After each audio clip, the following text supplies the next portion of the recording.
Everybody, welcome to episode 1, Two Men in a Podcast. We're Old Man and Skinny Guy. I'm Old Man. And I'm the Skinny Guy. And what we want to do is, before we get the show started, kind of give you a few quick notes. We mentioned towards the end of this episode some things about hiding in an alley and SpongeBob. Now, listening to the whole show, you're going to be confused as hell. There was some bits removed temporarily. We're going to be releasing them in the future. Yeah, we're learning time management as we podcast. Yeah, you might notice that the length on this episode is a little bit on the longer side. This is not going to be our usual, but we did, want to make sure that you got the full gist of what our conversation was, but not punish you with excessive side stories that didn't relate. So you'll find out about those stories in an upcoming bonus material. Yeah, one of the things that we'll be doing is just like Skinny Guy said, we're doing bonus material.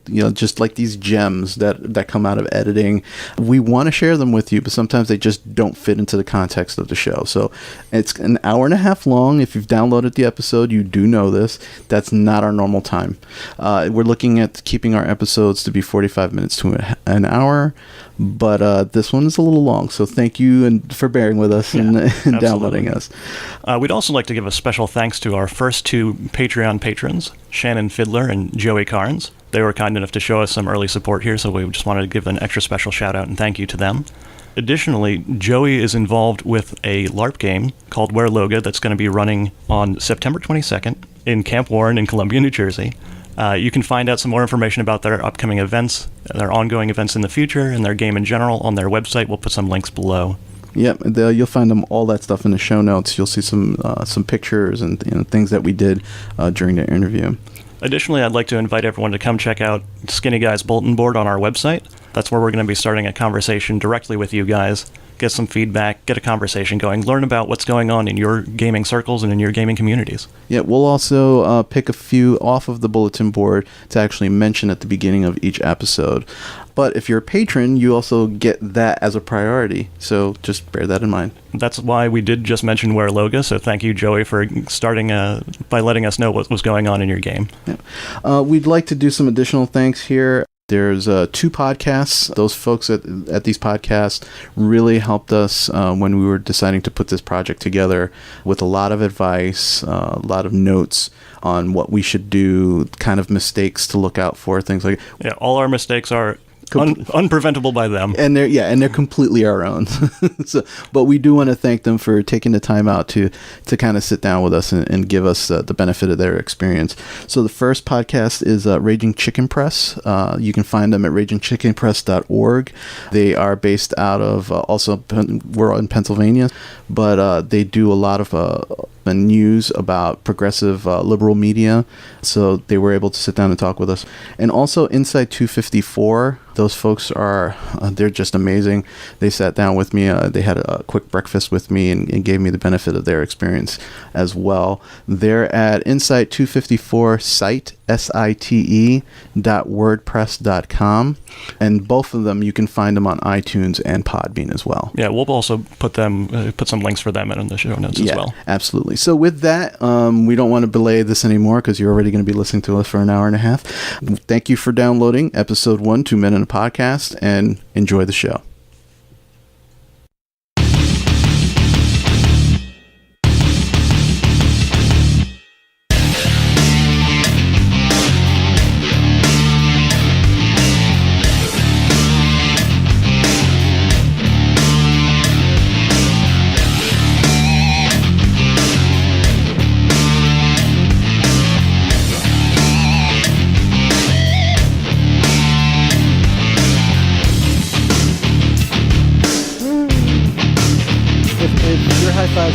Put monetary. I tell you what, why don't we get a high five out of the way, and then we'll haggle. So I guess if we had to ask each other questions, and we do, I guess the question really, the question to start, questions to kick us off. What are we doing here? What are we doing Where here? are we all going? What is it all? No. 42. Very good. No, but we're here to talk about the fact that we're nerds. We love games. Or I said we are. we're. Oh, I thought it was Let's- we were nerds Let's at one start point. by being pedantic. We were nerds. We were I feel recruited like- by the alpha betas, and now we are jocks. And for most people who do know us know that is completely false. Yeah, absolutely. So we're here to talk about the stuff that we love, games and everything that sort of surrounds it, and incidentally a whole bunch of other stuff. But mostly we're going to focus on games and, the nerd stuff that we love. Right, but I guess yes, we're podcasting, and yes, we're talking about games. But I think the important question, as far as we're concerned, is like, well, why us? What qualifies us to actually sit here and talk about gaming when there are ultimately more qualified people in the world? Yeah, because you and we're not professionals in the industry or anything. We just happen to be hobbyists that have gone in a little deeper in some respects than certain other hobbyists, but not all. Right. I consider us strictly the middle ground. We've What would you dare say? Intermediate? we are the most intermediate Yes. in all senses. But we're gonna, go into what we've been doing in the hobby and like why we love this stuff so much and how we got our start more than anything is, I think, what we're gonna kick off with. Yeah, I think that's the best place to start. I mean, folks are going to want to know.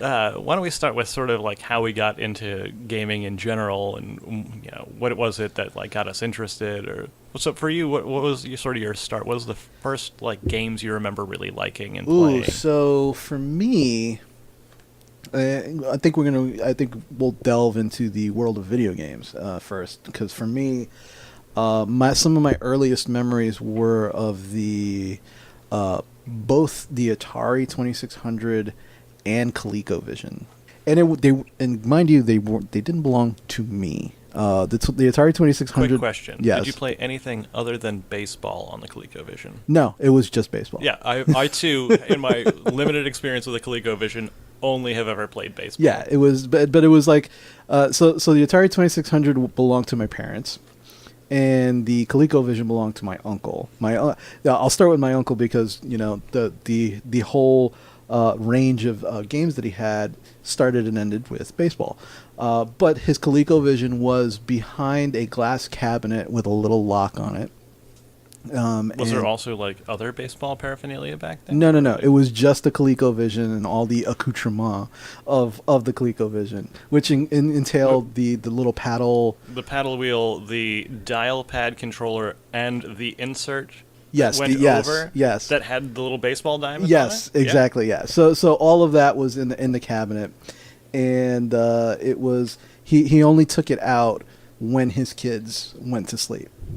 So yeah, he would wait till his kids went to bed before actually pulling it out to play. I was older than my cousins at the time.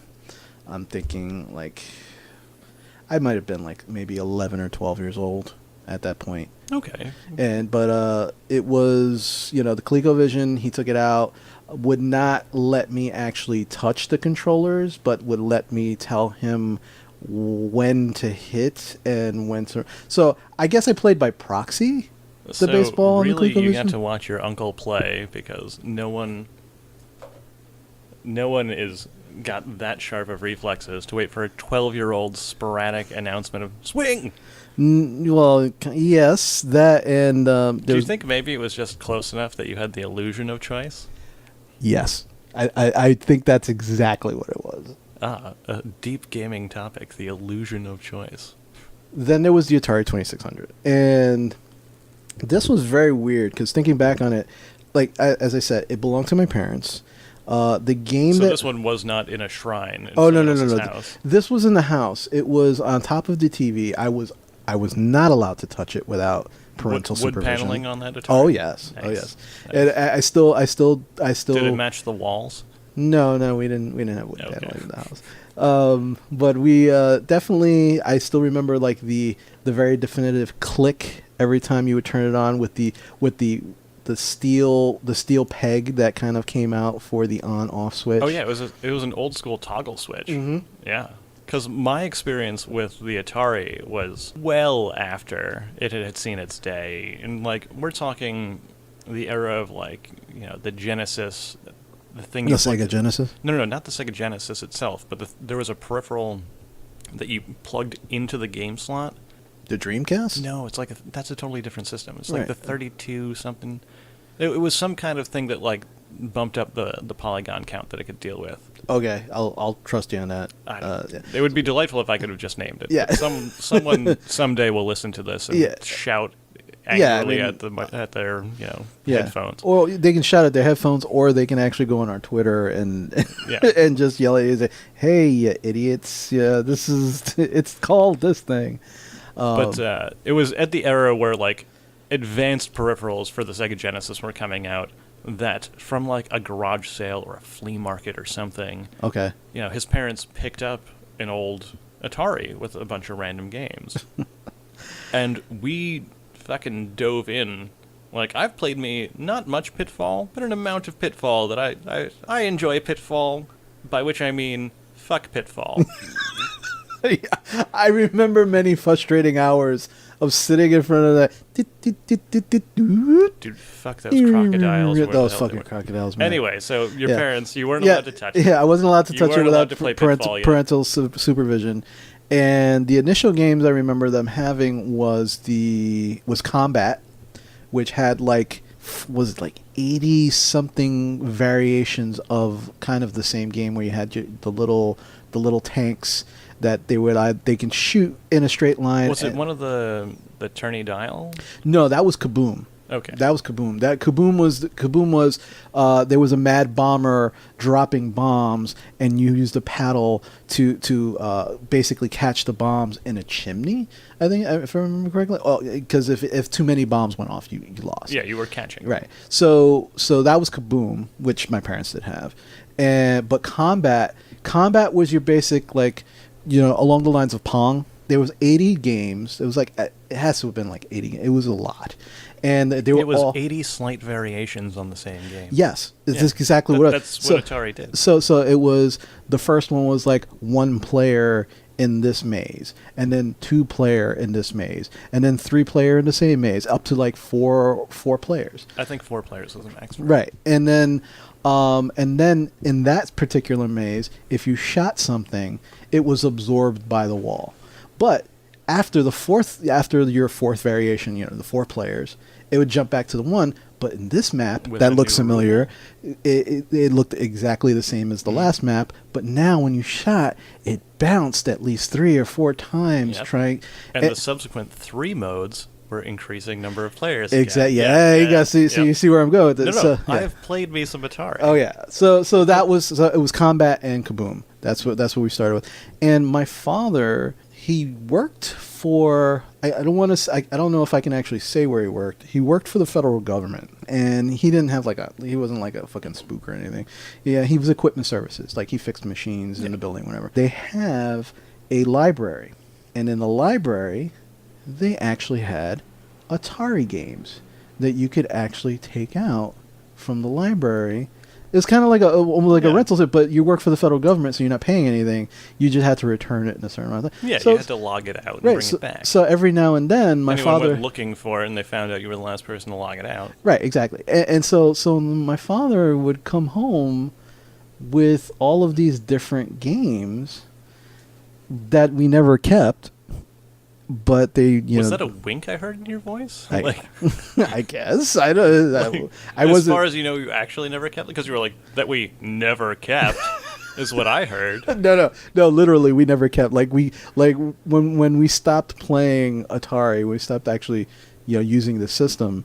We still only had 2 cartridges. Oh, It was Combat and Kaboom, but that's where I learned to play Pitfall, Yar's Revenge. There was all the games that normally you would play. It's like, I played those games, but I never had those games. It was just kind of. We'll come back to Atari once I get there in my chronology, because as I said, I got to an Atari much later. But, but So that's how I got started in gaming per se. yeah. So for me, So back when the dinosaurs ruled the earth. yeah. as Andrew Dice Clay says, back when men were dinosaurs. Yeah, exactly. Yeah. But so for me, my start was more, in the 80s, sort of where I started. And there was this brand new thing that had come out called the Nintendo Entertainment System. I loved that was my first belong to me game. Yeah, The game Nintendo system? Yeah. Oh yeah. Oh yeah. Yeah, I too still have the Nintendo that belonged to me and my brothers. But I was the one smart enough to keep it. But It is wow, still hooked up to my television right now. How does that still work? Because I remember mine, I wouldn't say I beat it to hell, but it was very well used to the point Oh, where ours was incredibly well used. I have some cartridges that I have literally worn out. I'm sure that if I go online and look at how to service them, I could probably get some of them running again. yeah, because I mean it's at the end of its life. I think certain ones had sort of a watch battery in them for their save capabilities.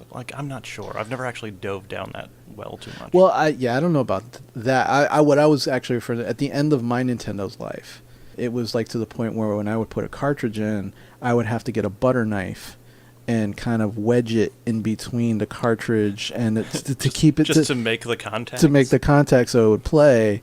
I don't think that's how that works. But there was a butter knife involved. There was absolutely butter knives involved. Thankfully, I never cut myself, it is a butter knife. I was gonna say. No. My sister has hold on, cut herself on butter knives, but that's besides the point. But so you know the dance of all the different blowing in the cartridge. The blowing in the techniques. cartridge. Did you ever do the lowering it into the system and bouncing it a couple times? Oh yes. Yeah. Oh yeah. All the voodoo that you used to have to do, or still have to do, if you still have one of these systems like me. Yeah, I would sacrifice a goat, offer it rum, pray to Jobu. But so I'm trying to remember some of the first games that I remember really playing. I remember the collection of games that we had early on, obviously, like Mario Brothers Duck Hunt. Right. I'm trying to remember some of the other early games. We had a game called Lode Runner, which was the first game that I ever got to play that had a level editor as part of it, where you can make Really? one screen. And remember, this is old CRT televisions, Right. it's a square frame that you could go into an edit mode and make a level. You couldn't save the level, but you could play it as long as you kept the thing turned on. I actually never heard of that. Yeah, I mean, you now have, and Now I'm I gonna have, yeah. make you play this game when we're back at my place. Sure. But that was a game where you just there were enemies sort of in the same way that a Pac-Man or something. There's just enemies that move on sort of set rules. They don't drop off of platforms. They just stay sort of where they are, move back and forth. Right. Right. But your goal was to collect these piles of gold all over the map. And the actual game levels were more than one screen. So you can move to the right, you can move to the left. Okay. Back and forth. And you're going up ladders, and it's like a platformer. I don't remember if you could jump or not. You might not have even been able to jump in it. But so you had to navigate all this stuff. And you also had the ability to, for certain types of floors, on either side of you, you could dig a pit. Okay. And then after a second or two, the pit would fill back in. So if you could trick an enemy into chasing you, open up a pit underneath it, it would fall in, and that's how you would get rid of the enemy for a short time, and then it would respawn. Right. All right. But so you had to do this, but there was also things the way you exited the level was you had to get all the gold, and then a ladder would open up that would take you off the top of the board in one specific location. So then you had to get back to that and get out. All right.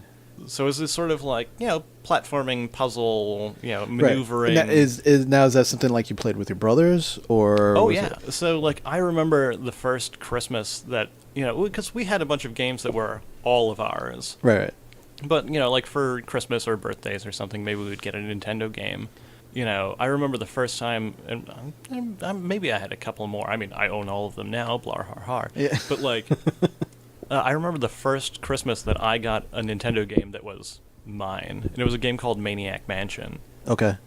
So I am not familiar with that. Have you one ever at played all. any of the old LucasArts games where it's point and click adventures, where it's pick up you like click on pick up and then like you move the Oh cursor. yeah, yes, absolutely. It's yeah. a game like that. Okay. That was my first game that was like mine, and I was real bad at it. Like it took a long time before like because we didn't have the internet yet. Right. Yeah. I was very much like the loner kid, and my So- parents didn't understand me too much, so it wound up. I mean, wound back up. in the 1490s, it was a totally different world.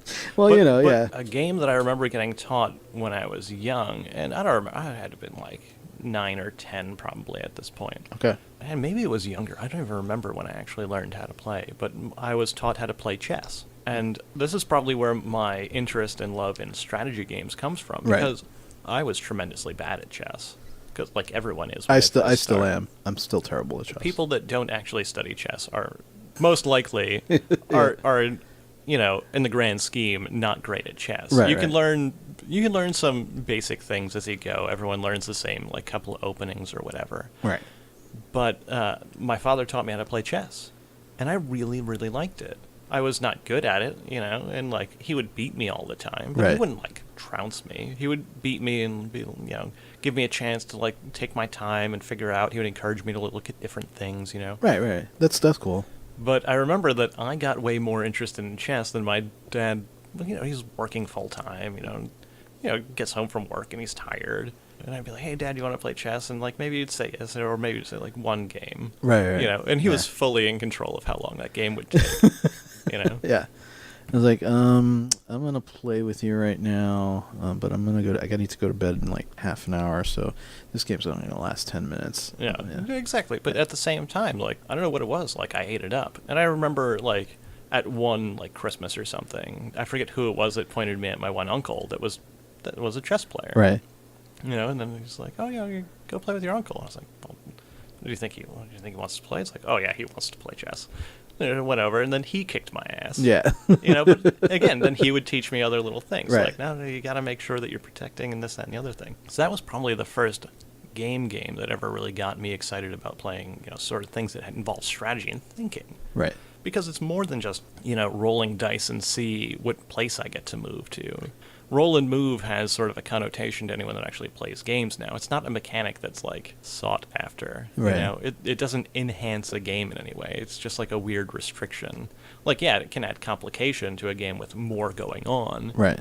And you sort of have to hedge your bets, and you're like, oh, well, I'm rolling 2d6, so like my average is this, and like you can go down that road. Like there is strategy to win at Monopoly. Like there is like all that kind of stuff. Oh my God, yeah. That's a hole that I hate going down as a Monopoly game. What I mean, because everyone has bad memories of playing Monopoly. Oh my God, yes.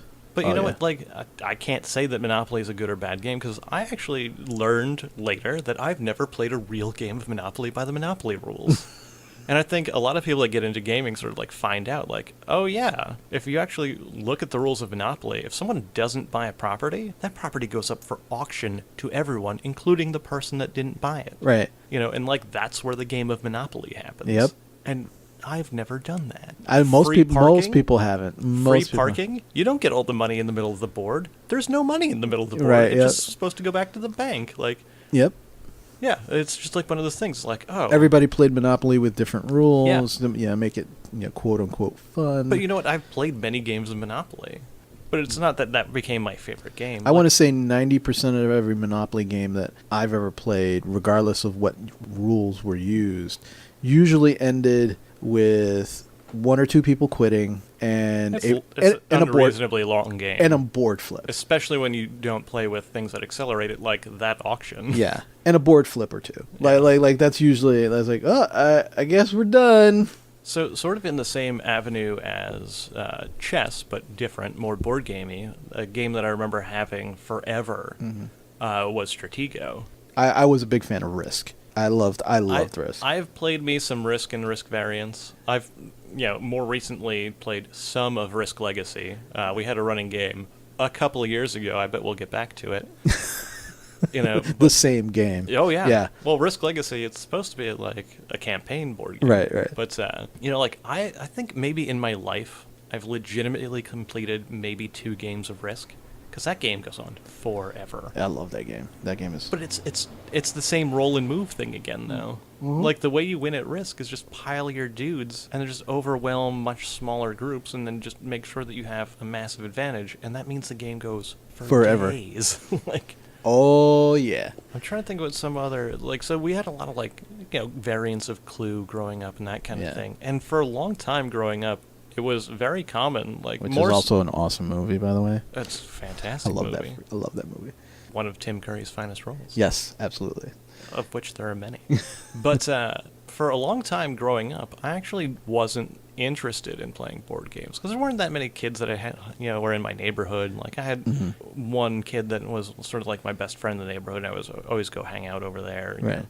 I had board games, he had board games, but then as, like, various game systems came on, he tended to have more of them than I did.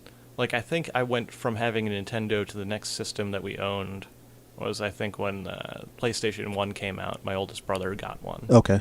Like, on his own, just, like, had saved up money and went and picked one up. Yeah, I think like the natural progression, I guess, is those analog board games, as a Wii one, and then building up to the video games, and then to eventually, I guess, how you and I met. Like, you were actually getting to where I wanted to get to, which is you started talking about your friend.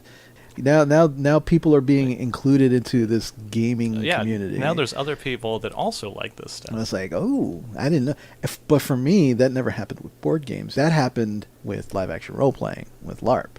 Like, that's the first community inclusion that I was part of. So hold on, we've had some conversations in the past because we've known each other for a while. Yes. And I'm going to take you back to a story that you told me that is about Nintendo.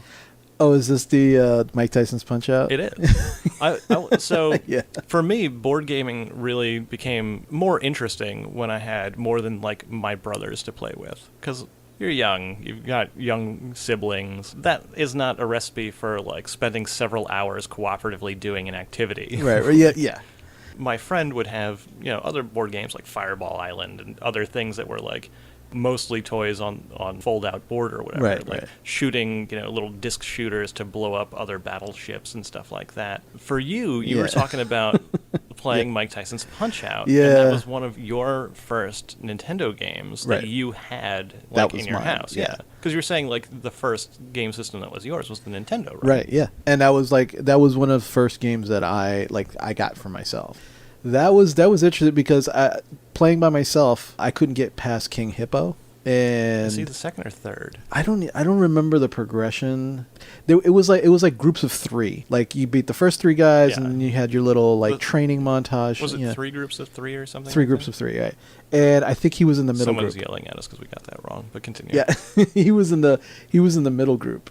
I couldn't get past him for anything. And then I go to school, and I hear one buddy of mine in school talking about oh yeah. I love Mike Tyson's Punch-Out. It's a great game. He's talking. And I was like, oh, I got Mike Tyson's Punch-Out. I was like, oh, you do? It's like, isn't it great? It's like, yeah, I can't get past King Hippo. And he's like, oh, well, you should come by my house and we should all play and we should try, It's like, because I have a problem with, I forget which guy he had a problem with, but he also had, issues. So I go issues with Mike Tyson's Punch-Out. Yes, with the game, yeah. He had also other issues, but that's besides the point. We're talking about games. He actually, we went to his house after school. We were playing the game, and as we're playing, I had that I saw behind the Matrix moment where, as he's playing the game and I'm watching him play the game, like kind of like the observer, I realized that he's already figured out how to beat King Hippo. Well, no. Besides that, because the motherfucker could, he You son of the bitch! How dare you be better at this than me? Yeah. It was just, I realized that there was a pattern, that each one of these, and that's what that game is, right? It's and that's pattern what most of those games were, and that's what Pac-Man is. It's all knowing patterns. And so, but the thing was, playing the game alone, I was like in the game. I wasn't realizing that because I was just so frustrated with my interaction. You didn't have a moment to step back and look at it from the outside. Right. So I started seeing all of these patterns as he's playing, and then all of a sudden, oh, well, okay, it's not my turn anymore. Here's a controller. And so then I start playing, and I immediately beat King Hippo. And I move on to the next guy, which I've seen him fight, and I beat that guy. I get all the way to Mike Tyson, which none of us had gotten up to yet. As I'm playing, he's cursing me out. He's like, "You fucker! You lie! You said you couldn't get past Did you King Hippo." shark me at Mike Tyson's Punch Out? Yeah, and like I bet money on this shit. You know, it was like, no, man. I was like, don't you see that when he lifts his hands and he leaves himself vulnerable, you have 3.2 seconds to punch him in the gut, and he's just like, the fuck are you talking about? It's like, how do you not see that? And then And you had become one with Mike Tyson's Punch Out. Yeah, in that moment. So, well, I had to get my ass trounced by Mike Tyson a couple of times to figure out what his program was, like what it was, and then I was able to beat him. I was not invited over to the house anymore after that. He took it personally. Like, it was just like, you son of a bitch. Like, it was just, I'm like, we weren't playing from. I don't know what his issue was. Like, when I said he had issues before, this was part of that. Is like, wasn't playing for money, wasn't like, you know. Well, I think all of us that have played games before have encountered someone that gets real angry The rage. when someone does something. Yeah.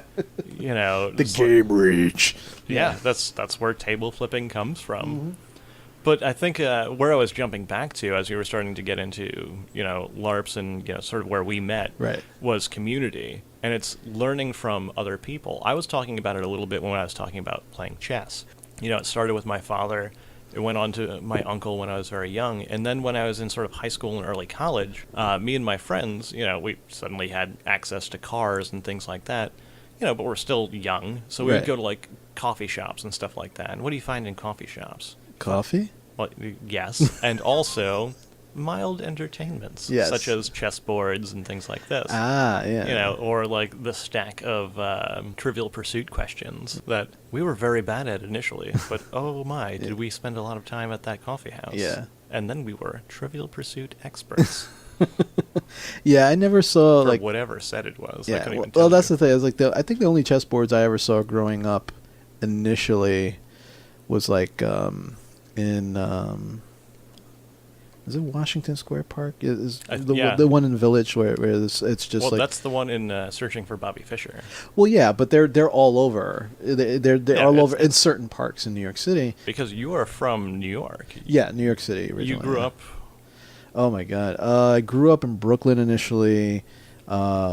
Spent most of my life in Queens. At some point, I lived in every borough, in all 5 boroughs, in various parts of my life. But most of it was in Queens. Mhm. And Whereas I grew up predominantly in central New Jersey, right, you know, surrounded by cows and corn. So I had a very different very sort of starting very off than different. you did. Yeah, very different. But now we both live here in Pennsylvania. Right. And I think, and like I said, it was, I mean, I'm not even exaggerating when I say that as far as gaming was concerned, most of my gaming experiences were very singular. Like, it was just me buying video games or playing games alone. There was a rare occasion in junior high school when I actually started D&D, playing with a couple of guys from school, but that quickly turned to shit. Like, and when I say quickly, it was like teachers were like, "That's the devil's work. What are you doing? How dare you?" Like, So I didn't get to tabletop games until much, much later. I had friends that played them in high school, Right. and like I became friends with people because they did play those games. You know, Palladium games, you know, and stuff like that, or D&D. And I remember there was one time when I was in high school where I'd been invited to go play in a gaming session with someone, not in my neighborhood, but like lived close enough that I like needed a ride. Okay. And I was like, you know, "Hey Mom, can I go over, you know, to so and so's house?" And she's like, "Oh, well, what are you guys gonna do?" It's like, "Oh, we're gonna play this game called Dungeons and Dragons." She's like, "No." It's like, yeah. because you know this is like the 90s or something. Oh, it was worse But when yeah, when I was but- going. Yeah. But she still had the entire holdover of the 80s Yes. Satanic Panic, which Oh yeah. I didn't know existed until that moment. Like, because I was like, what? I was entrenched in that. So like there was a whole like I've never actually watched the movie Mazes and Monsters, by the way. We should rectify that. Oh yeah, no, absolutely. But I was sent to the guidance counselor's office. I was sent to the vice principal's office.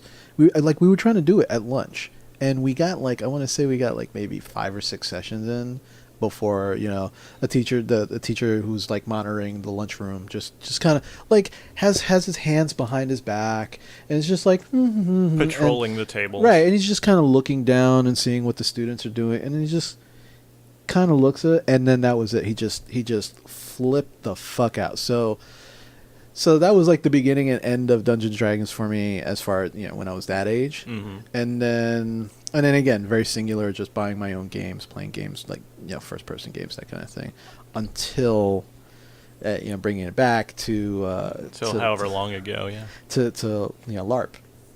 So yeah, we were going to LARP and live action role playing. That was for me was the very first time like I realized there's a community.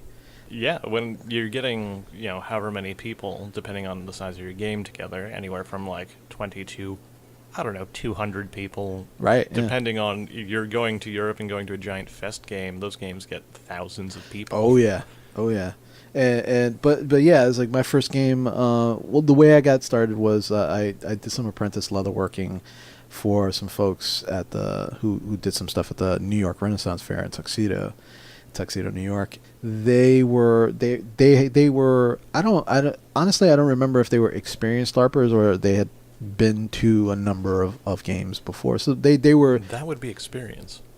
Yeah, but that's what I'm saying. It's like I don't know. They could have gone to 2 games prior. Right, I don't know. They're the ones that introduced me to it. It's like one day I'm apprenticing. We're in the workshop, and they're like, yeah, so we're going to be doing this thing, and we're wondering if you'd like to go with us. And I was like, well, what's this thing? And they show me the website, and they've printed up all the rules themselves, and they've got it in their own binder, and they're like, here, read it, check it out. And the first LARP game I ever went to, I was handed the rules binder. Yes, and I looked through it, and I was like, this is awesome. Like this looks great. It's like absolutely, I'll go. And then some of them were it was like 2 of them used to actually fight with SCA, the Society of Creative Anachronism. Yeah. And so like they knew how to do actual combat and theatrical combat because they worked at the Ren Fair. Yeah. So they're giving me some points and tips on what to do, and Yeah, tuck your elbows in. yeah. Probably the most important first step of any LARP fighter. And then we actually we went, and the first game it's no longer running now, but it was Equinox, and that was actually the first game that we went to together. But it was amazing because this was something I'd never done before. Right, and I don't think we actually defined LARP. I think everything else we talked about, Atari, even Colecovision, Nintendo, Genesis, all this stuff, right. chess, Yeah. real deep cuts here. But you and I actually met through LARPing, live action role playing, Right. which is sort of a whole bunch of people getting together for like a weekend or for a couple hours or however the game is set up. I'm gonna throw something at you real quick. So I'll tell you how I do it, but I'm curious as how you do this.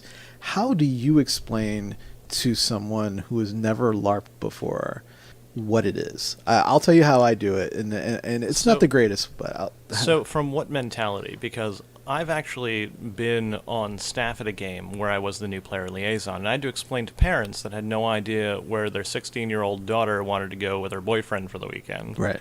And I had to put it in very realistic terms of any way that you think that. So I'll start there, and then I'll go to what I would more casually explain it as. So we're talking about going away for a weekend to probably a scout camp or some kind of private campground. A number of people, we're going to assume for the point of this explanation, 60 to 80 people, right. I think would be a reasonable game that you could find anywhere. That are going to be embodying a character for the weekend. There's a set of rules. Most of the games that I go to are live combat. They are lightest touch. They're using padded weapons. And the rules are different ways to interact by effectively playing bizarre game of tag. Right. The real thing that we were doing for the weekends, we're telling stories. There's going to be a main story that the game is going to tell, and then each of the players is going to create their own little bits of the world by embodying characters in it and building relationships and interacting with that big story, getting involved and having fun. So that's the guidance counselor version of the description of LARP. Right? Also, if your 16-year-old kid wants to go with their boy or girlfriend, they're going to a camp that's mostly unsupervised because the people running this thing, are not chaperoning your children. It's not a babysitting service. It's exactly. It's a game that is somewhat of a business, and that's what it is. But when I explain the hobby that I enjoy of LARPing, right, I go away for a weekend and I get to play pretend as an adult, and I get to go and live in a world that is not the real one, and I get to go on adventures, and I get to be ridiculous, and I can be any person in that world that I want to be. Right. I could be a hero, I could be a villain, I could be Marcus Brody from Indiana Jones, getting lost in your own museum, yeah. And just having fun, however I want to have fun. But the thing that is great about it is that I get to go meet all sorts of people that also just want to go and have fun. And they want to have a good time for the weekend, whatever that means to them. And I will say that when I was younger, that's similar to how I used to explain it. And as I've gotten older, I've gotten lazier in my explanation. And essentially what I say is, you ever see the movie Role Models? Yeah, it's that, but not so Hollywood. And you can't actually punch people in the face or kick them and stuff like they do in the movie. And that's it. I mean, technically nothing stops you from doing that other than common decency. Well, yeah, but I try. But that's the same as walking down the street. Yeah. Yeah, pretty much.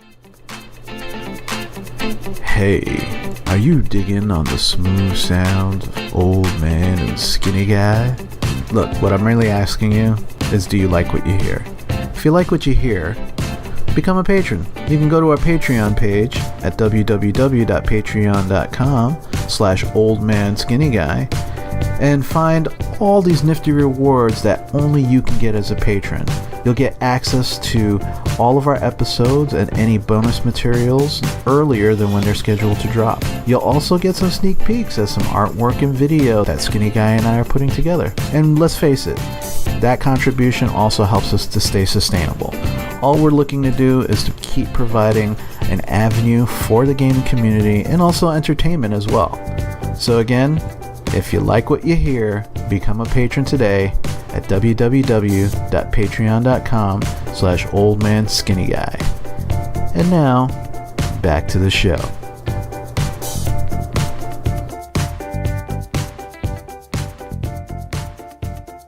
But like I said, I've gotten lazier in my explanation just because LARP has become a little more mainstream now. It's shown up in a couple of places like Role Models. Right. And as much as the games that we've gone to are not what you see in Role Models, there are games that I believe are closer to that. Mm-hmm. I've never gone, but my understanding of a game system called Dagger Here, which I believe is spread over the U.S. Yes. Yeah. It's more of a live combat game. I've never gone, so I can't really speak Right. to it. But it's less about telling individual stories or a meta plot. That's we're more. doing It's more this. combat. Yeah. It's more about we're gonna have, like you saw in Role Models, the battle royale. And that will tell us who the king is. Right. Or whatever. Right. And then we're gonna just have next week we're gonna have a different battle. And then we'll where eat the it. stakes are not for the crown. Yeah, we'll eat at the burger hole and Yeah. So, exit my burger hole, boy. Yeah. P.S. So, when that movie came out, I was still on staff as the new player liaison for a game called Night Realms. Right. And I was like, okay, I have to see this movie because number one, it's about LARPing, but number two, this is like the first main showing of LARPing to a mass audience Right. that I'm aware of. And I was just like, how are they going to portray us? And I personally really like that movie. Yeah, I love the hell out of that movie. I really do. For various reasons, other than the LARP. It's just it's a funny film. It's amazing. It's not for everyone. Yeah. But you know what? I like Paul Rudd acting as Paul Rudd, Yeah. as he does in every movie. Yes. But I was like, it actually encapsulated the right idea that what you do at a LARP is you build friendships. Yes, absolutely. You know, you build relationships. You get to meet people. And the best moment in that entire thing is sort of during the point where Paul Rudd's character is sort of like, yeah, I'll play this game to, like, make, you know, McLovin happy or whatever. Yeah. And, you know, he meets the centaur guy Yeah. who kills him. Yeah, he's like, because "Oh." he's, like, looking off screen or something. Yeah. And centaur guy, pokes him in the back. Ugh. Yeah. Ugh. He's like, oh, yeah, you Yeah, got me. you got me. You got And me. he's just sort of, like, walking off. He's like, you look great. Yeah. Yes. You know? Yeah. It's like, the centaur guy, I could never do a centaur guy, mostly because who would want to do that? That seems so cumbersome. Yeah. You're just dragging this thing behind you. Yeah, the just whole like time, yeah. walking in a field. It's like, what do you put, like, roller skates on the back legs? You're in grass. Yeah, yeah, Like, yep. But the whole thing is that moment of like, oh wow, I really appreciate the work that you put into that. And if you ever go to a LARP, depending on the game you go to, there's a higher or lower interest on aesthetics. Some games it's just all about, sort of what's in your head. Right. You're just imagining. Yeah, everything. imagination, yeah. Well, and sometimes, it's a recurring game, mostly in campaign games I see this, where people really invest in costuming and sort of production values for themselves. It's just so they can be more immersive in the game, and not enough just for themselves, but for everyone else. Yeah, right, and yeah. it's help bring everyone else into this sort of shared world that you're creating.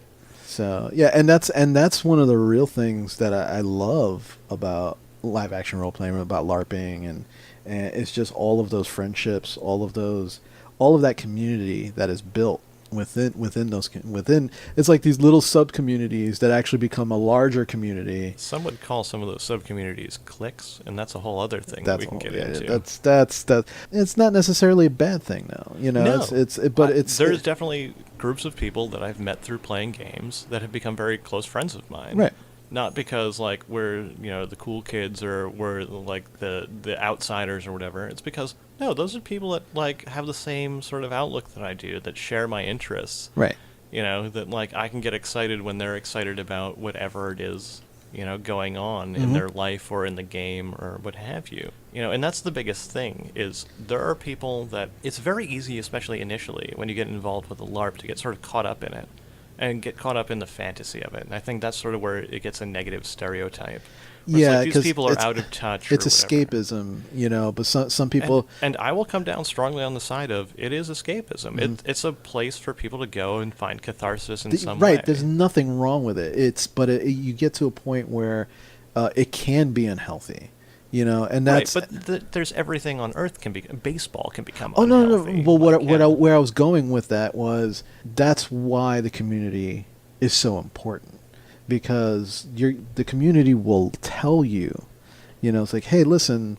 Or you would hope. You would hope, but in our experience, in my experience, especially, like I've seen that and I've done that many times, where it's just like we take ourselves out of the moment and be like, hey, listen.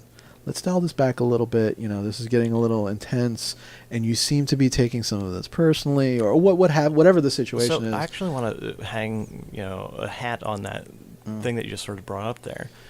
A lot of people, I think, have a negative view of live action role playing, or even D&D, because they think people sort of lose themselves in it. And in my experience, or in what I would hope would be any sort of healthy gaming group, there is that sort of detachment. It's like, yeah, we can get very invested, and you can method act, or you can get really into this, or whatever. But at the moment that it's uncomfortable for someone, you're just playing pretend. Someone could just say, like, hey, guys, whatever... pretty much every game I've ever played has an out-of-game mechanic of saying, like, hey, I need to stop right now, either because, like, I don't understand the rules that just happened. Right. Or, usually it's like hold, you say hold, or, clarification, or, yeah, or whatever it is. Whatever it is. And pause, or whatever it might be, or right. cut. Yeah. Sometimes things can get intense. Sometimes things can get emotionally intense. Oh, yeah. Sometimes things can get physically dangerous. It's like, no, I don't think you realize there's like a 4-foot drop behind you. You need to stop fighting wildly over there. Right, like, right. I don't want you to hurt yourself. Right, exactly. But and again, like I said, that's why community, especially in that sense, is so important. Yeah, because in my experience, these people genuinely care about each other. I mean, it's like any social That's why group. we've done it so long. it's like any social group, you know, people will punch the table. Fucking table, I'm gonna punch you, man. It's like any social group that people will, you know, get excited, they'll get involved, you know, they'll encourage each other to do the best, most interesting things they can, but at the same time, they'll still be the same people who'll say, like, hey, maybe that's going a little too far, or like, I'm not comfortable with that. Right. You know, like, that's inappropriate. Just because you're playing pretend, sometimes individuals will feel like, oh, this means I can sort of just let loose and go wild, and I can do all the craziest things I've always wanted to. But at the same time, you're part of a group, you're part of a community. There's a level of being appropriate. And I think I think games are in general very good at sort of making sure that that's how it goes. yes, yeah, there are a lot there, especially nowadays. I know there's a lot of games that are going out of their way to make sure that the community is safe, that it's inclusive. People feel this is a safe space to come to, not just to have fun, but to be themselves. In part because of all those stereotypes that have existed. Yes. And you know what? One of those times that a stereotype is doing something good, because people want to make sure that it's rejected and they want to change it. Yes. That it's okay to be uncomfortable in a situation and to say, hey, this subject matter is not something I'm cool with. I'm going to remove myself from the situation. Yes, you know, and I've done that. that. I've done that many times. I've actually done that with actually removing myself from a game from a period of time just because of that. I remember coming back to it, and it was like I had never left. We understood why you did what you did. Mm-hmm. We're not going to judge you for that. Welcome back. Let's get back to playing a game. This might sound a little like a cult. And let me tell you about going to my first LARP. There was the virgins, the sacrificing of the goats. No. Let me tell my own the praying story. to Jobu. Yeah, I'm going to keep coming back to Jobu. I don't even get that reference. You don't get? Oh my God, Major League, the movie Major It's League. been so many years since I've seen Major League. The only Major League joke I ever get is, you don't have any flips through dictionary. Marbles! You know, in the end of the movie, they're all like shaking the marble bags. That's like Major League 3. Like No, it's Major League 2, I think. Is it 2? I think it's 2. It's not one. The one I'm quoting it's is 1. that and the song "Wild Thing." Yeah, It's all I really remember. All right, so but it's from. Just trust me, it's Major League. So, you know, this all sounds potentially creepy, because it does. About, you know, like, oh no, and they care for you, and they'll welcome you back, or like. So, I was just, Here's a cup of Kool-Aid. yeah, like, of which there's plenty at LARP games because it's the cheapest hydration you can get. So I was just out of high school. Like, when I was a senior in high school was when I found out about LARPing. Right. I was just getting my first toes into role-playing. Mm. And that was actually not through D&D. It was through online text games, which we'll talk about later, because Right. I don't need to fall down another hole. Right. But so I had a friend that was big into acting, and he'd gone to some improv classes, and they're like, "Oh, hey, you know, like, we found out about this thing called LARPing, where you Those get improv classes are cults, by the way. I've never been, so let's just I'm being facetious. let's just start please disparaging continue. anyone on the internet. Please continue. Please continue. I'm just fucking with you. Just go ahead. But so he'd been going to improv classes, and they were like, "Oh, we found out about this thing called LARPing, where you go and get to spend a weekend as a character, and you just get to embody that character. And there's like game elements, so you get to go and fight monsters and things like that." Right. So he had gone, and he really liked it because he was like a D&D player and things like this. I believe, I don't remember. But so he had told a friend of mine who was a D&D player. He got really excited about it. He's like, "Oh, I really want to go and try this." It's like, okay, cool. And a whole bunch of our friends, like 14 of us, we're like, "Yeah, That's a big fucking it's group. a big fucking group, Yeah. right?" Yeah, that sounds like an unlikely group to actually make it to that game, doesn't it? So like 14 of us. So I see where this is going. Yeah, we pass around the rules binder that I talked about earlier that this guy Frank had, who had gone, had gone before. Right.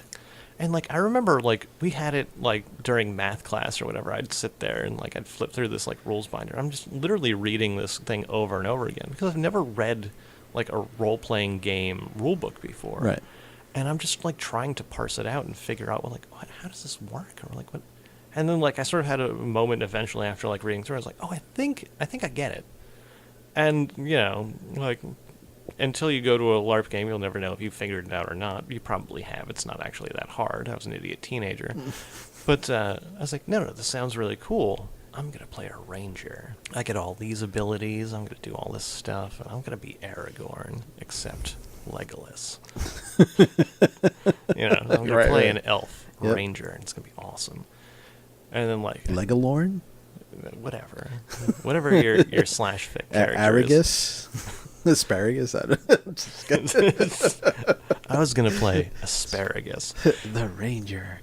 And so, you know, me and my friends were all sort of passing this rule book around, and we're all building characters. And, like, we're going to go in a couple months. Right. Yeah, we're going to go in the summer. It's our senior year of high school. Like, obviously, we can't just, like, you know, go away for a weekend. We still have parents that are making sure that we're going to graduate and that kind of stuff. Right. So it wasn't until, like, the following year that we actually finally ended up going.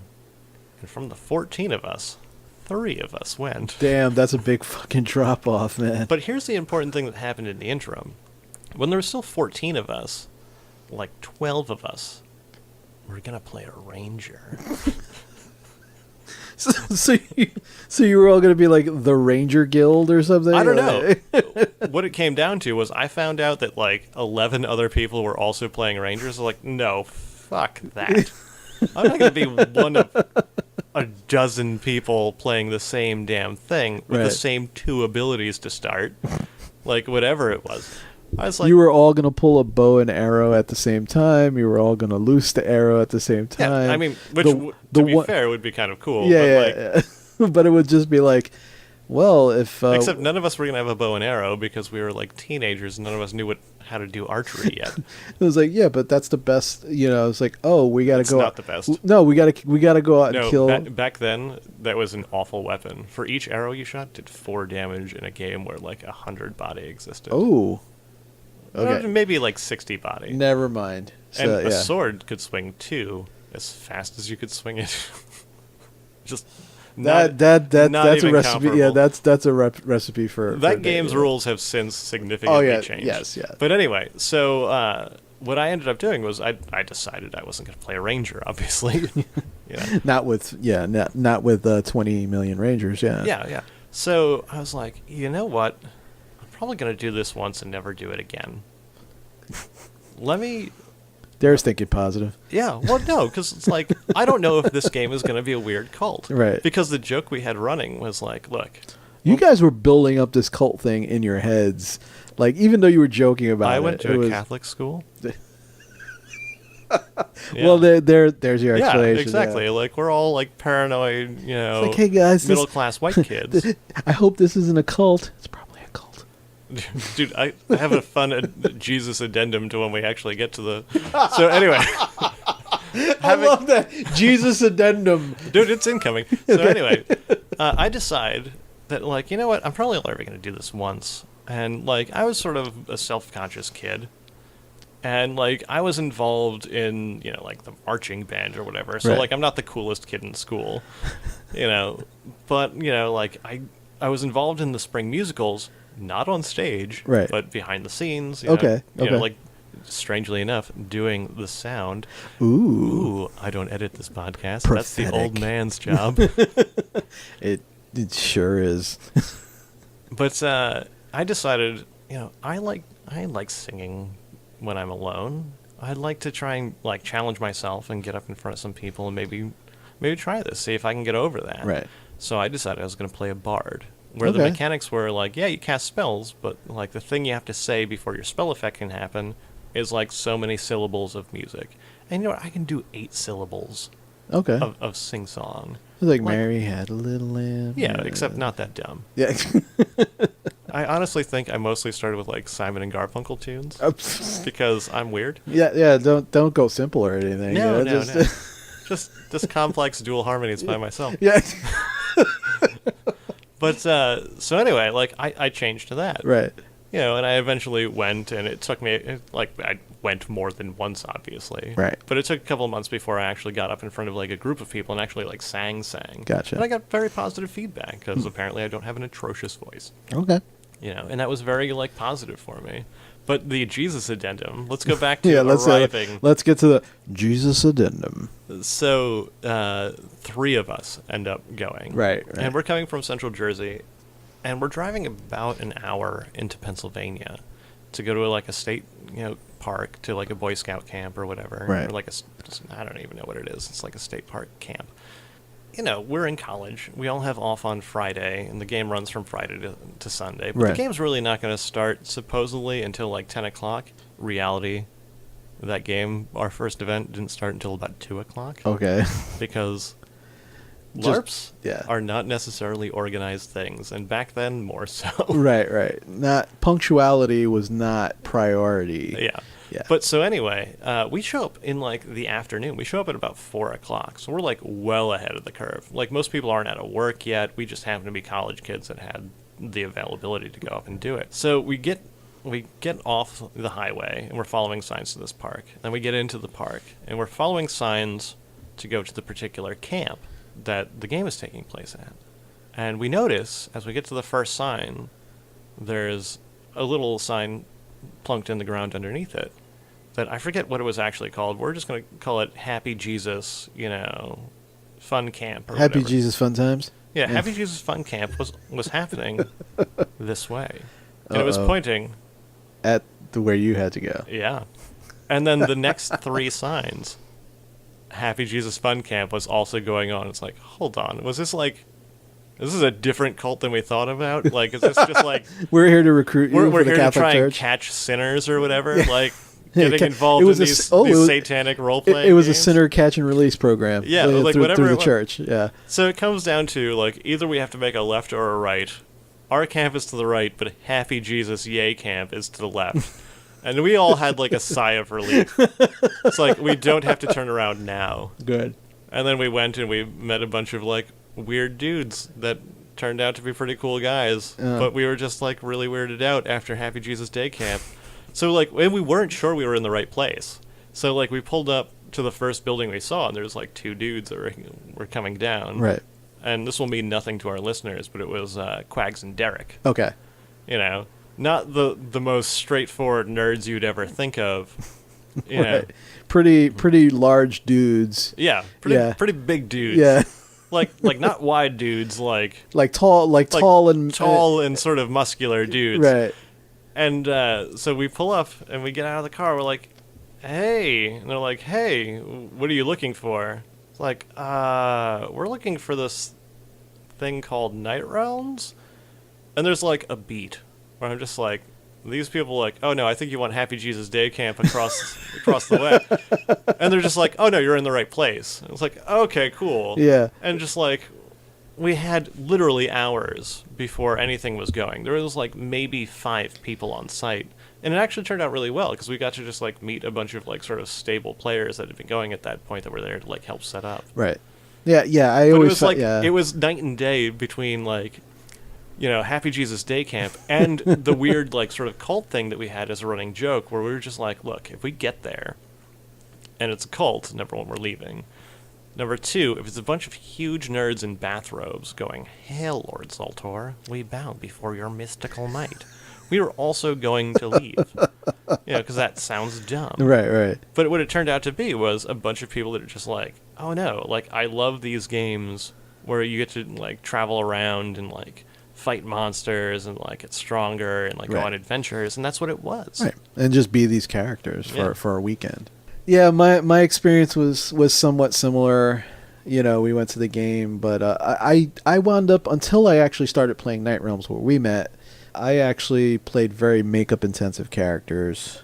And we didn't meet till years and years later. Yes, many years later. Night Realms was the first game that I played non-makeup intensive characters. Define makeup intensive. All right, so for me, makeup intensive was full facial prosthetics, where I would literally play the game all weekend from Friday to Sunday. With like a inch thick mask glued. Yeah, to your it was face. it was soft foam, prosthetic, so it would actually move with my face, and it would look somewhat realistic. Yeah, so it would be like glued above and below your lips, so that when you talked, like it would move with Oh your yeah, face. yeah. It was very freaky, but cool looking. And what would happen is I would, for the whole weekend, be interacting with folks, like specific folks throughout the weekend, and then Sunday, I would clean up and take all the makeup off and take the facial prosthetic off, and I'd be like, no longer hey, be a tiger man. right? Yeah, it was a tiger face. And I'd go up to one of the folks and I was like, "Hey, so I had a great time with you this weekend." Like, who are you? And it's like, I was the tiger guy, prosthetics, fangs. Oh, That's you were the tiger guy? Yeah. Like- And I was like, yeah, that was me. I was wondering why a random stranger showed up today. Yeah, yeah, exactly. So it took a few. When I started playing, like I was saying before Equinox, it took at least like 3 or 4 events before people realized who I was in and out of makeup. Well, yeah, when you don't actually get to put a face to a name. Yeah, that'll happen. and what I would also do is I'd get to the camp on purpose. I would get to the camp super early before everybody else. 1, to get a good room, a good sleeping space. Yeah. And then 2, Secret tech to any of you Yeah. future LARPers out there. Get there early enough to get a good bunk. yeah. And then Space is often limited. always, doesn't matter what the game is, and also to put makeup on before people got there, specifically so I could be like kind of in character. To method As- act yeah, for as the early. weekend. Well, yeah, because the thing was, it took. Were you walking around before the game speaking in your gravelly character voice? Did you have a gravelly character voice? Yeah, kind of. Called you out. Anyway, continue. But the other thing was, it took like when I first got the prosthetic, it took me like 2 to 2.5 hours to get all of that makeup on and the prosthetic on. And I just realized you beat Christian Bale to it. What do you mean? Oh, the gravelly voice. To the gravelly. I'm Batman. Yeah. Yeah. Anyway, So, continue. Yeah, I'm War Preacher. that's the character's name. But yeah, it would take me when I first Your got the character's name prosthetic. was a WoW handle. Yeah, that's pretty Nice. much. Look, I'm a one-trick pony, man. It's just, it's. I like something, I stick with it, and that's it. I think a lot of us are the same way. Yeah, but I mean, eventually it got to the point where it would take me. I got it down to like 30 minutes to 45 minutes to put the makeup on, so it wasn't as bad as it was initially. Yeah, just to give a taste of how long the process is to self-apply facial prosthetics, to do all the makeup, Right. to blend it, to make it look good. Right. Yeah, and that's and for me, like the process itself was how I got into character. It's like how I got into game. It was like that was my kind of like moment of meditation to kind of, okay, I am the cat man, not the scat man, because that's the Scatman Carruthers. It's like, it's like, I'm the scat man. That's completely different. I was like, it's like, I'm this character. Yeah, I've when turned. I come out of this room, I am Yeah. the cat. Now, Chris, I know that you know this. Yeah. But we said earlier that the first time I ever met you was at a game called Night Realms, Right. where you were playing a low makeup race for like the first time. Yeah. But the first time I ever laid eyes on you was on the internet. Oh my god. I think I know where you're going with Of this. course you do. The trophy is over here on the wall. So there used to be or maybe there still is. I haven't looked in a number of years to Yeah. see if there's a website that used to be, well, when it existed, if it still does, I don't know. Shades LARP list. Yes. Yeah. And on Shade's LARP list, they had sort of their awards for sort of great LARP things. And a couple of years ago, they actually tried to do, or they actually did, I should say, like a full-on, like, in California, like, LARP, Oscars. Yeah, I vaguely remember. Yeah, I like, vaguely this is remember not that, where yeah. you got your award. You Oh, got no, your no, no. award much earlier than them trying to, like, really push LARPing in the mainstream Yeah. with no real legs under it. Yeah, no, this was they had different categories, obviously the one of them being makeup. Yeah, makeup and costuming. And I was on the internet getting interested in the LARP hobby, and I was wondering what other sort of games were out there. And this was an international list. It was just any LARP group could post their information up, wherever they were, what their schedule was, links to their website, that Right. kind of stuff. and they had the Shady Awards Yeah. that they would Yeah, put up. Shady's LARP list awards. Yeah, I remember Yeah. that. And And that's where I first saw War Preacher. yeah, yeah. There was no I'm- gravelly voice involved. It was just a photo. It was just a photo, and that's the thing. I was like, I'm gonna wind up posting that picture on our website. Oh, it's inevitable. Yeah, You could tease it out for a little while. Yeah. But like, well, no. I it's mean, gotta go it's been up. out, dude. It's been out on the internet for Well, I years. mean, anyone can go and find Shay's LARP list if it still exists If on it the still- internet. yeah. And I don't, because I think that picture, those Shadies remained for years. Yeah. They did it once and like never followed it up, so that there was always the perpetual Shady Awards. Right. That were the same like half dozen people, one of whom was you. Yes. As this cat man. Yeah, and it was funny because Now, let's talk about what you looked like a little bit. We sort of mentioned that you were like this tiger guy, but you weren't Yeah. just like like anime wearing cat ears. oh my god, that would have been so horrific. That would be delightful if we could post a picture like that. But I don't know that one exists. Yeah, no, not for me anyway. Yeah. But But you were wearing sort of like Middle Eastern style, like yeah, loose, I billowy combined it. Yeah, clothing and I came up like- with this. I came up with this like really. a head wrap. I seem to remember. Yeah, it was a turban. Yeah, it was a- yeah, and I came up with this kind of concept of, again, knowing a lot about D&D and everything it was more like a Rakshasa type of character. Oh, where, yeah, I remember you like, telling me about where this. where it's a demon, like a desert demon. But it had all these weird, funky, like a Rakshasa, like its hands were backwards. Yeah. But it was super powerful. There's like an episode of Supernatural where they fight a Rakshasa. I Right. think. Yeah. And so I kind of came up with the concept. I was like, just costuming wise, the concept was, it'll be kind of Middle Eastern, kind of look with Do they come from Middle Eastern or Indian? it was both. Okay. It was both. It exists in both. Yeah. As And- far as we know. right. Internet, please yell at us. Yes, and so that was kind of like the concept of the costuming, and then I had a leather breastplate and shoulders, and gauntlets. That was just the concept, like Did you for the make all look. those? Um, Because you're a leather worker. yeah, well, at Because the, we talked about earlier, you got into LARPing through the Ren Fair. Yes. Because you were working with a leathersmith. right, and what happened? I didn't make that particular chess piece. I helped make it, but I didn't actually create it completely by myself. It was that was like a team effort. We were actually putting it together. But and I borrowed it for the game. It was also kind of it was kind of an advertisement, like a walking advertisement. It's like, hey, look, this is what we can do. Oh, where did you get that? Yeah, it's like- like happens at LARPs. Yes, Or but like happens at anything. yeah, than anything. Yeah. But it was more. But again, it was more like just putting that kind of concept together of hey, this is, and I had fangs and fitted fangs and everything. Did you do contacts? Not at the time. Okay. Not at the time. Did you eventually do contacts? Yes, I did. That's what yes, I thought. did. Yeah. So, but it was. I love the concept because it was just like Obviously not for your first showing. You didn't do contacts. no. like, But perhaps for the Shadies, did you have them? no, No? I didn't. Oh, no, no. It was just That was just plain old my plain old baby Browns. internet fame Yeah. in the smallest niche possible place.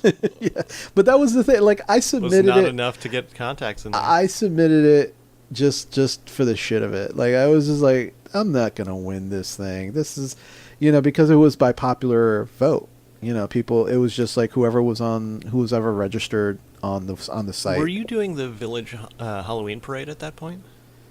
Because I know that Yes, I was. I know that you have Yes, I was. often talked about the many times that you've gone to the village Halloween yeah. parade. I found you on the internet before I ever got to meet you, and it wasn't until well after we knew each other that I discovered that That was me. that was you. Yeah. I was like, oh man, 'Cause I- found you yeah. on the internet. Because I was not makeup intensive at the game, so it was many years before. Yeah. Yeah, I think the first time I ever laid eyes on you was when you first went to Night Realms and you were playing like an elf or something. And you Yeah, had, that you was- had like some makeup on and like ear tips and whatnot, but like Yeah, it was- I had ear tips on. We were both fancy men of the woods or whatever. yeah, pretty much. I was but that was for me. That was like makeup. That was like for me just like the squiggly lines I drew on my face. It was just like Yeah, your That sick was- tribal tattoo that you put on. yeah. It was like okay, whatever. It's like this is not makeup intensive for me. This is just Yeah, this took me like 30 seconds. Right. Like, yeah. But no, so where we're really going with a lot of this is that as much as we're telling sort of personal stories, and a lot of these sort of touched on the people that helped us along the way, and there's so many more sort of stories that we can allude to, and like different groups that we've joined, board gaming groups, tabletop groups. Because I didn't even talk about when I eventually did get into tabletop, which was after I first went to a LARP game. Right. Because I told you, like, my first attempt at it, and I was, like, shot down by my parents, because what could I do? I was a teenager. That eventually I did start going to these games, and I made so many friends. I met so many interesting people that came from so many different walks of life. Like, I have family out in New York, but, like, you grew up in New York. Right. It's, like, two totally different things. Like, yeah, I'd go out to, like, Long Island for, like, Christmas. That's not or New York, whatever. right? Yeah, Sorry. it's not. It's really what it comes down to is, like, all the people that you can meet and all the really interesting and good things that can happen besides waiting in an alley for SpongeBob. That all the sort of different things you can pick up and learn, like I alluded to the fact that you're a leathersmith. Right. Like, I'm not artistic in any respect whatsoever. Like, the greatest thing that I've ever taken away from LARPing is that I'm apparently a good bullshitter. Like, I can tell a story okay, apparently. Like, we'll let... No, you're a fucking amazing storyteller. No, don't overhype me, because people are listening to me tell stories now, so they can decide for themselves. You can meet all these interesting, fun people, and you can have all these weird experiences that don't involve alleyways. Or maybe they do. I don't know. But You just keep going to the alleyway, I gotta man. keep needling you. But really what we want to get across in this is that games are a force of good. Like, I'm taking this directly from a different podcast that I listen to that's all about sort of board game reviews. It's called Shut Up and Sit Down. And one of the main hosts from it did a talk a year or two ago where he was at some convention, and he just stood up in front of a crowd and gave a talk about how he believes that board games in his case, are in a renaissance, and that they're a force of good. And I think that all games are a force of good innately. They can go sideways and things can happen, but really what you can take away from them is a lot of camaraderie, a lot of learning, a lot of friendship, and growth.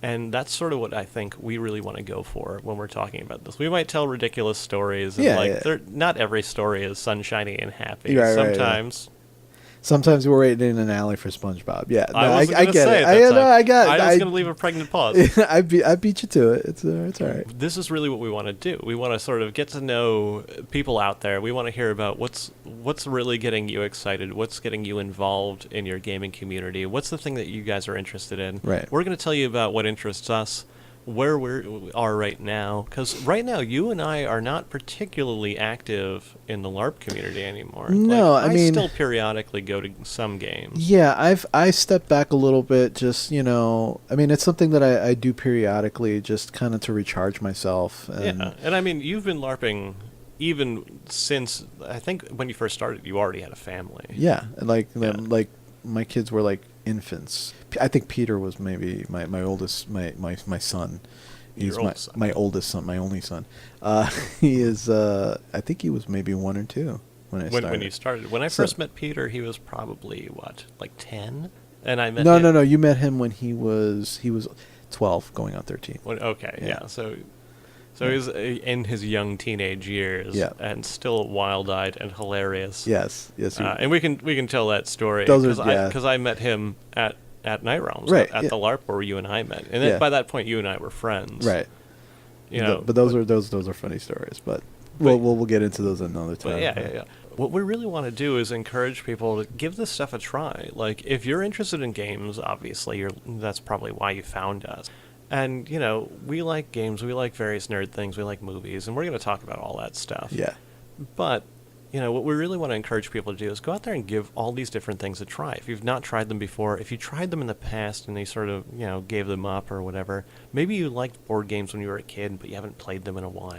Like, go back, give it a shot. Find out who in your area is doing these things. Find your local game store, find your local, board game meetup group, and give it a shot. Yeah, Find a local convention. Yeah, because I can tell you just from my own experience, I never imagined the amount of support, the amount of friendship that I've made, the interesting and artistic and creative people that I've met over the years. Mm-hmm.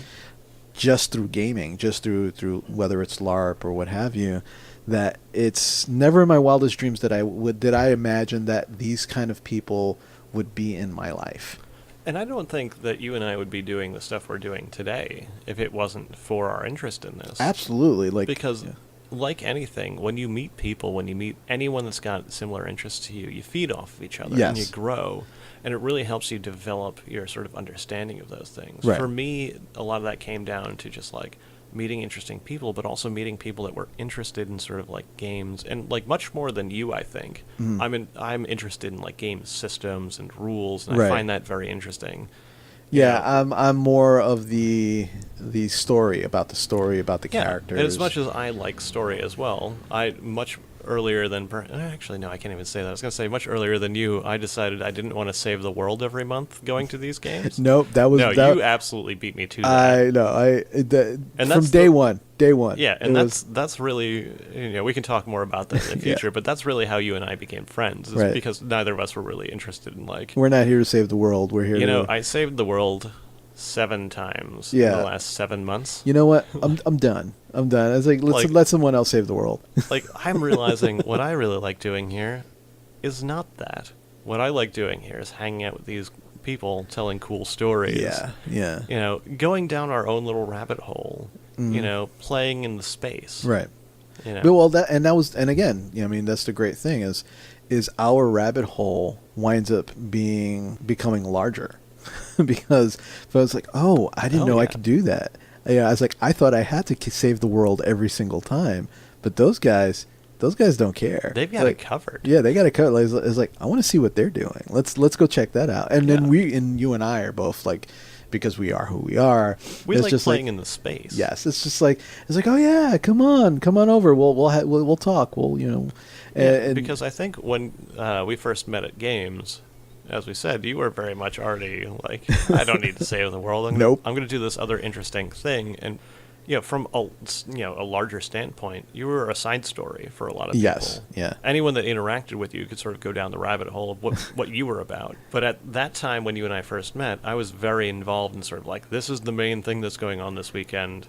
I am in a position where I can, help rabble-rouse people, because like I was invested in the game by the time that you joined it. You could kind of say that I was, even though I was not an NPC, a non-player character, if you would kind of liken my character to a side quest, where you would go down a rabbit hole with me, and you might get some really cool shit or some really cool story. You weren't going to go on a mod. You weren't going to fight anything. No, and that was not in a player's ability to do. But then at the end of it, you were like, you might have been expecting, well, maybe this ties into the main story. Oh, I got the interesting backstory of this NPC. And then you realize, not at all. Like, this has nothing to do with the main story. This wasn't going to save the world at all. It's like almost like, hey, I need you to get me a bottle of water. If you get me a bottle of water, I'm going to give you 1 gold. And I was like, oh, I'll get him water. Fetch quest for you. Yeah. It's like, I'll get him a bottle of water. He gives me a bottle of water. It's like, here's a gold. Would you like to sit and hear an interesting story? Oh, I'm going to get some plot. I'm going to get some backstory. Would you like to hang out and smoke this hookah with me? Yeah. Oh, don't even get me started about the hookah. I've got this lovely tent full of cushions that I painstakingly set up. And then 6 hours later, you're still hanging out, having a great time. Yeah, and then you realize like half the town is returned dead. And it's like, where were you? We were saving the world. I thought this guy was gonna help. Oh no! What did I do? I had a great time. Maybe I'll do that next time. Yes. Too. Yep. Exactly. All right. So anyway, I don't want that. We're talking about rabbit holes. We could definitely go down one with those stories, but. And really, just to end cap that, what that's about is just involving other people. Yes. Giving people, something else, some other little flavor of the same thing that they enjoy. And for some people, they gravitate to that. Some people are like, oh, God, like, don't go over there, Yeah. They're just going to hang out in the hookah tent the whole time while the balance of the universe is at stake. Like, come on, what's more important, And depending on what character you're playing, well, one of those is more important. Yeah, exactly. And we know what I thought was important. Yeah, and really what it comes down to is when you're in these games, especially when it comes to like LARPs or role-playing games, giving these moments of fun, giving unexpected moments, not just like we all know movie tropes and like how story beats go. Read a book or watched a movie, you understand at the very least the basic sort of beats of a plot. Like, you know, in the middle things are going to get tense, and then they're going to go to it, they're going to come to a head, and then there's going to be a big fight or some big conflict, and then it's going to resolve. But outside of that, we're all just players. We're here to have a good time. We're here to support each other where we can. Yeah, and to give each other fun as best we can give it. Mm-hmm. And I mean that's ultimately what this is all about. yeah, we want to encourage people to go out there, make fun for each other, for yourself, get involved, find other people like you, show that these games really are a force of good, that it's okay to go and have fun, and to go and discover aspects of this hobby that you might not have known existed. Yes. Find, like I said, like I like rules. Maybe that's something that will pique your interest if you really like look at it. Or maybe just like being this character, or the artistic elements of like building a costume, Right. or what have you. You know, maybe that's more your thing. And we want to just talk about those things, get people thinking about them, maybe if you've never thought about them before. And we will, but not today. Yeah, we'll send you down more rabbit holes. Yes. So I guess we're with that. We're pretty much at time. I would think so. I think we So- rambled way too long. Yeah. So I'm Old Man, I'm the skinny guy. and be good to each other. Have fun Find things that you love and share them with others. and keep gaming. And remember, when all else fails, just remember, we're intermediate. We are intermediate. Take care. Bye-bye.